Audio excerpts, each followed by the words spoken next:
தாவேக தலைவர் விஜயுடன் தலைமைச் செயலாளர் டிஜிபி உள்ளிட்டோர் ஆலோசனை மேற்கொண்டு வருகிறார்கள். அண்மை செய்தியாக பார்த்து வருகிறோம். பட்டினப்பாக்கம் இல்லத்தில் விஜயுடன் தலைமைச் செயலாளர் சாய்குமார், டிஜிபி உள்ளிட்டோர் ஆலோசனை மேற்கொண்டு வருகிறார்கள். தமிழ்நாட்டின் புதிய முதலமைச்சராக தாவேக தலைவர் விஜய் பொறுப்பேற்கும் நிலையில் தாவேக தலைவர் விஜயுடன் தலைமைச் செயலாளர் மற்றும் டிஜிபி உள்ளிட்டோர் ஆலோசனை மேற்கொண்டு வருகிறார்கள். கூடுதல் விவரங்களோடு செய்தியாளர் அபினேஷ் இணைகிறார். அபினேஷ், விவரங்கள். தமிழக வெற்றி கழக தலைவர் விஜய் 108 இடங்களை கைப்பற்றி புதிய அரசு பொறுப்பேற்பிற்கான ஆட்சி அமைப்பிற்கான அந்த கடிதத்தை இன்றைக்கு ஆளுநரிடம் வழங்கியிருக்கக்கூடிய நிலையில அவருடைய பட்டப்பாக்கம் இல்லத்தில் தலைமைச் செயலாளர் சாய்குமார் மற்றும் டிஜிபி சந்தீப் ராய் ரத்தோர் ஆகிய இருவரும் சந்தித்து வாழ்த்து தெரிவித்திருக்கிறாங்க. குறிப்பாக அந்த பதவியேற்பு விழா தொடர்பான ஏற்பாடுகள் குறித்தும் விஜயிடம் விலைக்கு வரக்கூடிய சூழல் ஏற்பட்டிருக்கிறது. இருப்பினும் இதுவரை அதிகாரப்பூர்வமாக இன்றைக்கு பதவியேற்பு விழா அப்படிங்கிறத அதிகாரப்பூர்வமாக அறிவிக்கவில்லை. அதே நேரத்தில் தமிழ்நாடு ஆளுநர் 118 இடங்களுக்கு தேவைக்கான இடங்கள் இன்னும் போதவில்லை அப்படிங்கிற குறையும் கேள்வியும் விஜயிட்ட எழுப்பியிருக்காங்க.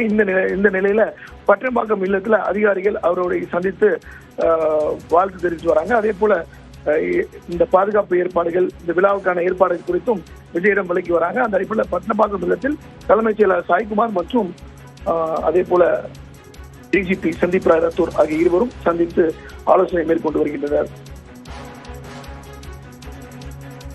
மிக முக்கியமான ஒரு சந்திப்பு. இன்னும் எப்போது பதவியேற்பு விழா நடக்கும் என்பது தொடர்பான இறுதி வடிவம் பெறாத ஒரு நிலையில தலைமைச் செயலாளர், டிஜிபி உள்ளிட்டோர் தாவேக தலைவர் விஜயோடு ஆலோசனை மேற்கொண்டு வருகிறார்கள். அடுத்து என்னென்ன ஏற்பாடுகள் எல்லாம் செய்யப்பட இருக்கிறது, எப்போது அழைப்பு வரும் என்று எதிர்பார்க்கலாம்? அபினேஷ், இன்று மாலைக்குள் ஆளுநர் மாளிகையிலிருந்து விஜய், தமிழக வெற்றி கழக தலைவர் விஜய் ஆட்சி அமைக்க உரிமை கோரியக்கூடிய நிலை, அதுக்கான ஒரு பதிலை ஆளுநர் மாளிகை வளாகம் ஒரு அதிகாரப்பூர்வமாக அறிவிக்கும்.